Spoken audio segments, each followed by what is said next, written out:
आइए जानते हैं गौतम बुद्ध की यह कहानी।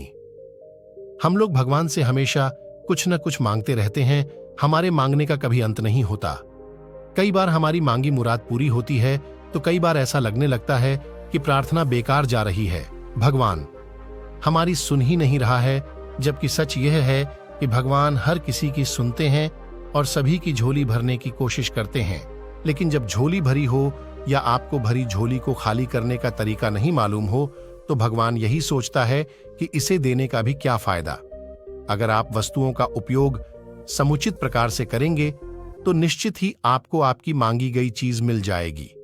लेकिन अगर आप उपयोग करना ही नहीं जानेंगे तो वस्तु लेकर करेंगे क्या। इस संदर्भ में एक रोचक कथा है। भगवान बुद्ध के एक शिष्य ने कहा, प्रभु मुझे आपसे एक निवेदन करना है। बुद्ध ने उसकी ओर देखा जैसे कह रहे हों कि पूछो।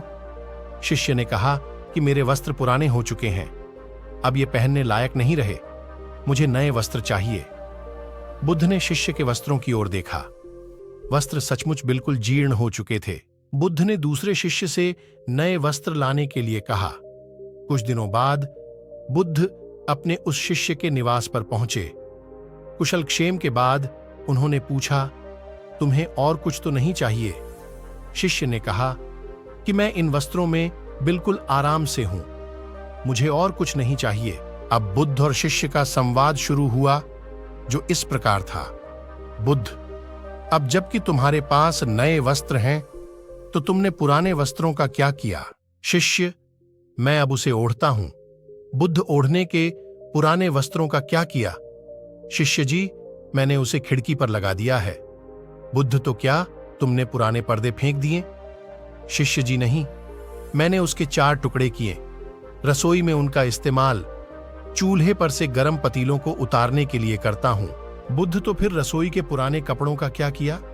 शिष्य, अब मैं उन्हें रसोई साफ करने के लिए प्रयोग करूंगा।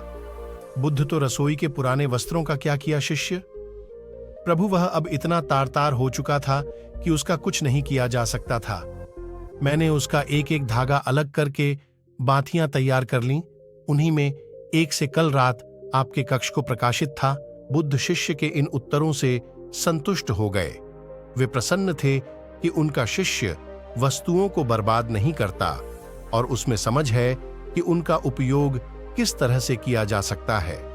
कथा सुनाकर संत ने कहा, इन दिनों जब प्राकृतिक संसाधन दिन प्रतिदिन कम होते जा रहे हैं तो हमें कोशिश करनी चाहिए कि चीजों को बर्बाद ना करें और अपने छोटे छोटे प्रयत्नों से इस धरती को सुरक्षित बनाकर रखें। वीडियो अच्छी लगी हो तो प्लीज चैनल सब्सक्राइब कर लेना।